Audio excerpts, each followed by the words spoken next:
Question is that the Andhra Pradesh Reorganization Amendment Bill 2026 as passed by Lok Sabha be taken into consideration. Those in favor will please say aye. Those against will please say no. I think the ayes have it, the ayes have it, the ayes have it. The motion is adopted. We shall now take up class by class consideration of the bill. Class 2 stands part of the bill. Those in favor will please say aye. Those against will please say no. I think the ayes have it, the ayes have it, the ayes have it. Class 2 is adopted. Class 1, the enacting formula and the title stand part of the bill. Those in favor will please say aye. Those against will please say no. I think the ayes have it, the ayes have it, the ayes have it. Class 1, the enacting formula and the title are adopted. Shriman Nityananda Rai ji to move that the bill be passed. महोदय, मैं प्रस्ताव करता हूं कि विधेयक पारित किया जाए। Motion moved that the bill be passed. The question is that the bill be passed. Those in favor will please say aye. Aye. Those against will please say no. I think the ayes have it, the ayes have it, the ayes have it. The bill is passed. On behalf of the entire House and the entire country people, we wish all the Andhra Pradesh people to have their new, well-built, new capital, Amaravati. Thank you.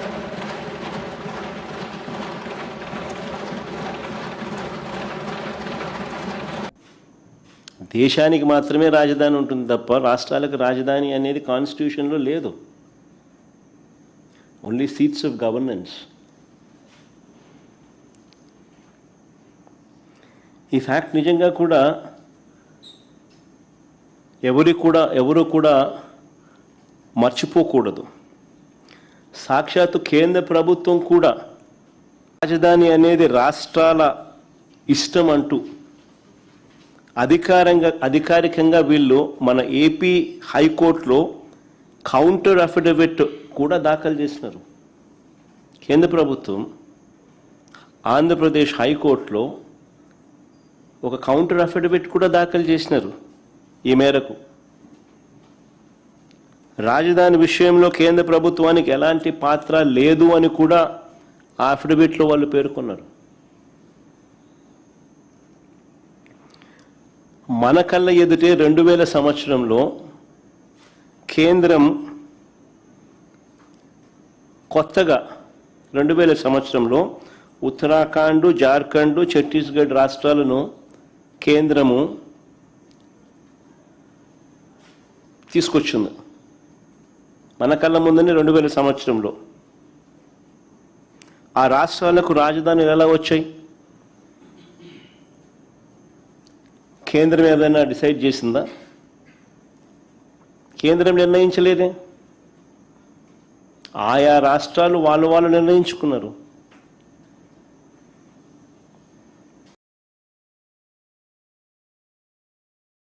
మరి ఎవరికి వర్తించింది? మరి 7 ఏళ్లుగా నేను చంద్రబాబు నాయుడు గారిని అడుగుతా ఉన్నా, మరి 7 ఏళ్లుగా మీరే ముఖ్యమంత్రిగా ఉండి, మొదటి టర్మ్ 5 సంవత్సరాలు, తర్వాత ఇప్పుడు 2 సంవత్సరాలు,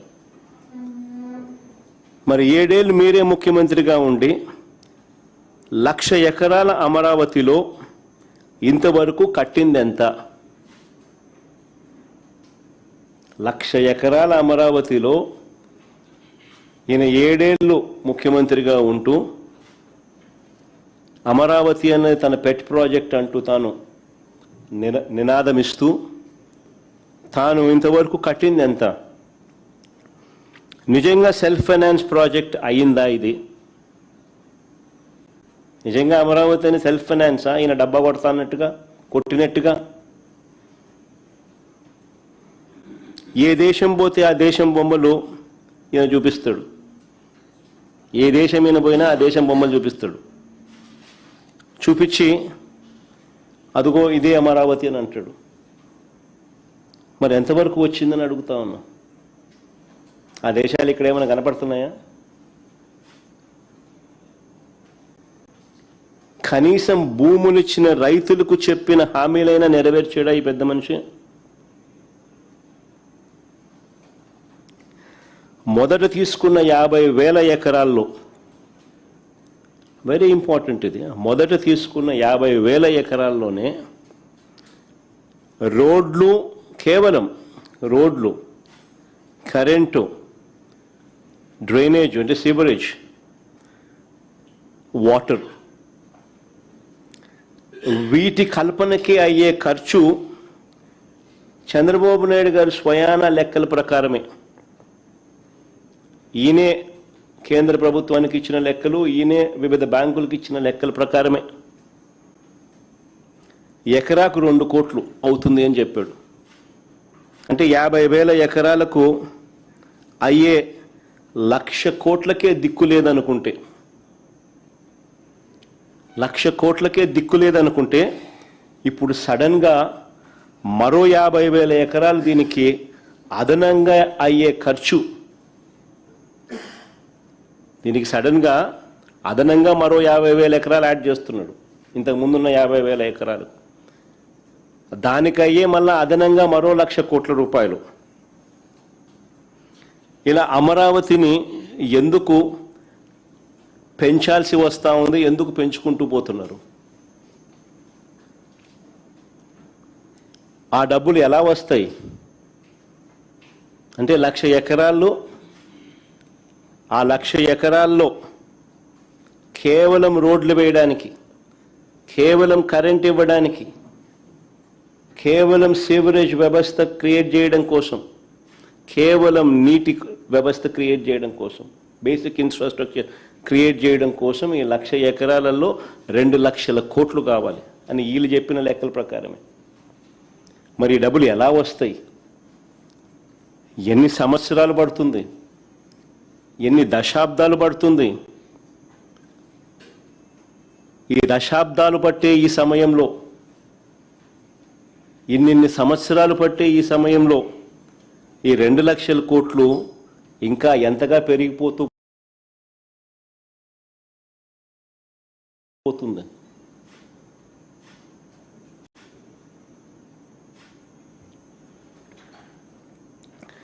(2019) ముందు ఈయనే స్వయంగా చేసిన మాస్టర్ ప్లాన్, 2019 ముందు 50,000 ఎకరాలకు సంబంధించి బ్రహ్మాండమైన వరల్డ్ క్లాస్ రాజధాని ఇక్కడ వస్తూ ఉందని ఈయనే మాస్టర్ ప్లాన్ తయారు చేసినాడు, మనందరికీ ఊదరగొట్టి, బాహుబలి సెట్టింగ్లన్నీ చూపించి. మరి 2019 ముందు ఈయనే స్వయంగా చేసిన మాస్టర్ ప్లాన్ను సడన్గా ఈయనే ఎందుకు మారుస్తున్నాడు?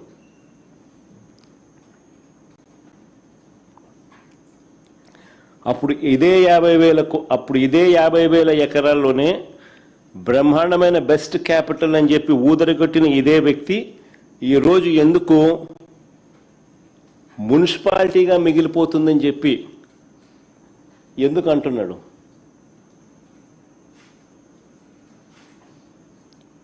ఆ మాట అని ఇంకొక 50,000 ఎకరాలు కావాలంటున్నాడు. మరి ఇంతకుముందు 50,000 ఎకరాలతోనే వరల్డ్ క్లాస్ సిటీ అని చెప్పిన వ్యక్తి ఈరోజు ఏమంటున్నాడు? ఆ 50,000 ఎకరాలే అంటే అది మున్సిపాలిటీగానే మిగిలిపోతుంది, అందుకని ఇంకొక 50,000 ఎకరాలు కావాలంటున్నాడు. అని ఎందుకు అంటా ఉన్నాడు? ఎక్కడా లేని విధంగా కాస్ట్ పర్ ఎస్ఎఫ్టీ, అడుక్కు అయ్యే ఖర్చు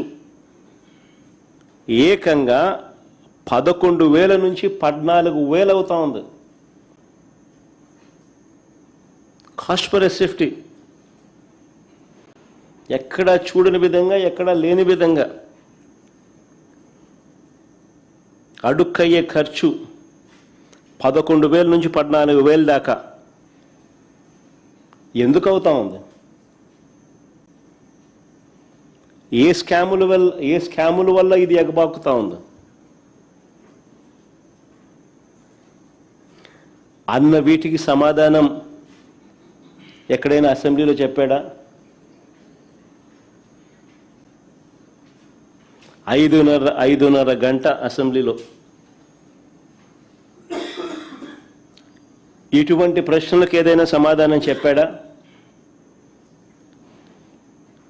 ఆ 5:30 గంటల సమావేశం కేవలం జగన్ను, వైఎస్ఆర్ కాంగ్రెస్ పార్టీని దుమ్మెత్తిపోయడానికి, బూతులు తిట్టడానికి మాత్రమే వాడుకున్నారు.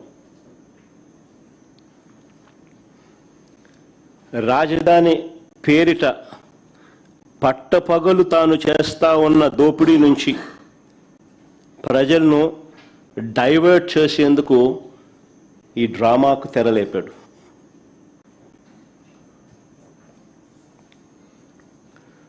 ఆశ్చర్యం ఏమిటో తెలుసా? ఓవైపు అసెంబ్లీ పిలుస్తాడు. ఇంతకుముందు నేను అన్నాను కదా, ఈ మనిషికి చిత్తశుద్ధి లేదు, నిజాయితీ అంతకన్నా లేదు అని చెప్పి. ఆశ్చర్యం ఏమిటి అని అంటే, ఓవైపు అసెంబ్లీని పిలుస్తాడు, ఇంకోవైపు అదే చట్టసభలో భాగమైన కౌన్సిల్ని పిలవడు.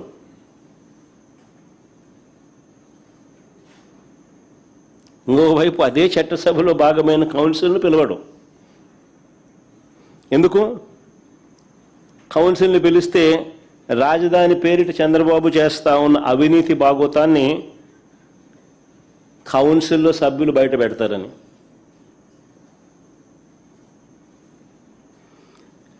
ఈయన బండారాన్ని అంతా కూడా వాళ్ళు కడిగి పాడేస్తారని.